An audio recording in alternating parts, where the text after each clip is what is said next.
This is Yvonne Teoh Bource from Connect the Soul, here with your soul wisdom.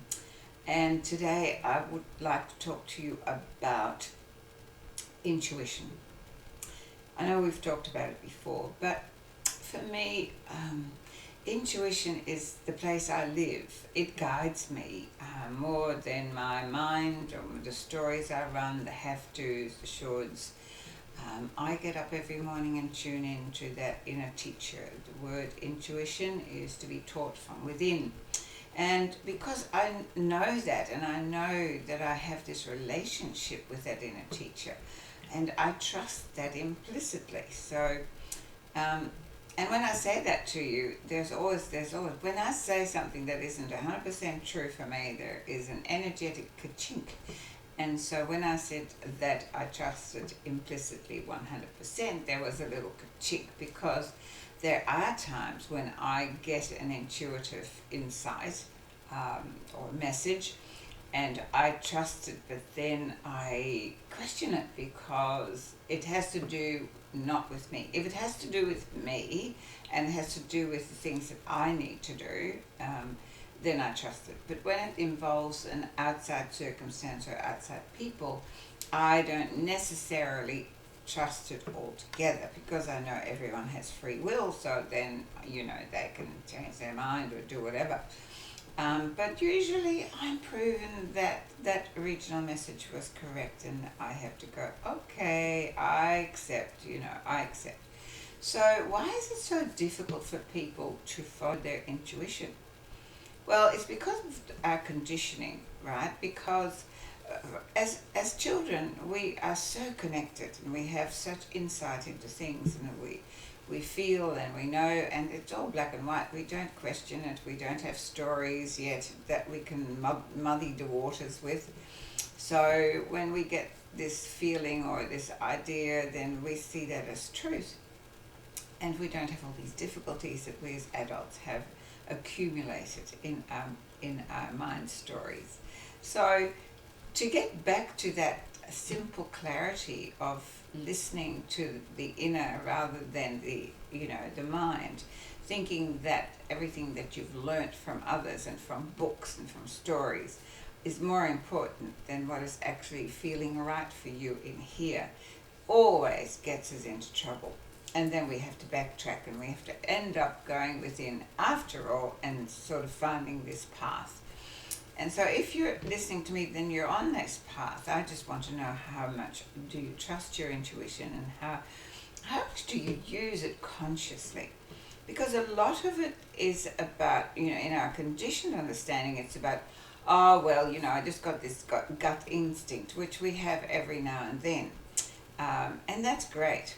Or, oh gosh, that's a coincidence, which we of course now know that coincidences don't exist. I mean, not the way that we have been taught.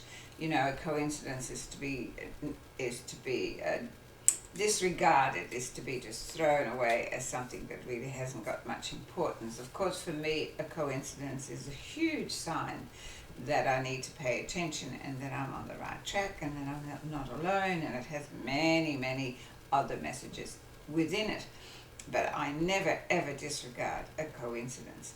And so the more that I learn to listen to those messages, whether they come from a gut instinct or a coincidence, the more, the louder the intuition becomes. And so these days, it is my greatest guiding force. I listen to it more than I listen to my head. My head doesn't really get a lot to do, except Sudoku puzzles, gets a lot of those to do to keep me alert. So I'm very alert. I'm alert to messages. So I've tuned my mind to not listen to the outer noise. I've tuned my mind to listen to the inner voice first. So that takes priority before anything else. So when I have a question, or I have a situation in life that I need some guidance for, or that I'm not sure about, I don't ever go outside of me for the answer. I sit in a quiet space and I go, okay, so what what's best for me? What's the highest possibility for me and all concerned? That's always my question. I often use my pendulum, which is something that is just my connection to source, because I know that a pendulum or a divining device, which has been used since your year dot, is disconnected from your mind's stories and is only connected to the energy field. So it answers you according to the highest vibration of the energy field, according to how you've programmed it, because you have to have a relationship with the pendulum, or with any divining source. Which also, if you're using oracle cards, which I often, suggest that you do, you find something that gets you connected, something to get you connected to that inner voice. And to trust it is to have a signal. It's like a signal with a good friend. Let me know when you are there, right? So let me know when you're there. Well, for me, it's double digits always, and other things. But some people have feathers, rainbows. They have all sorts of different signals, birds, music, whatever it is that you want to make your signal between your inner and your outer. You have to state that, and then you have to start looking for it.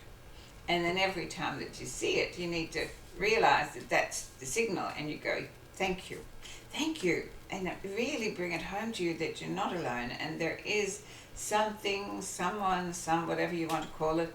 There's an energy field outside that is tuned into just you. And that's something that we just don't understand, is that we have an individual energetic frequency just for us that is tuned into a certain area of this field of consciousness that has the same frequency vibration. And when you can tune into that, then you have such a clear understanding of what life is about. So learning to use these messages, which brings me back to what I said before, oracle cards, which I've used a lot and I still do. But it's all about intent. The card itself is meaningless. But before you actually draw a card, you need to connect with that source, with that higher self, with whatever part of you that is running you when you're asleep. That inner teacher, you connect with the inner teacher and say, well, do you have a message for me? Feed it through the cards. So the cards become an expression of you, and an extension of you. It's not the card that can do anything. Absolutely not. It's not the pendulum that could do anything. It's your connection and your intention that you put on it. And it's like anything. If you open a book for a message, it's your intention that you put into that book, and you ask, I need an answer. You can open a book at any time and get an answer. Not because of the book, but because of your intention and your connection to that inner teacher.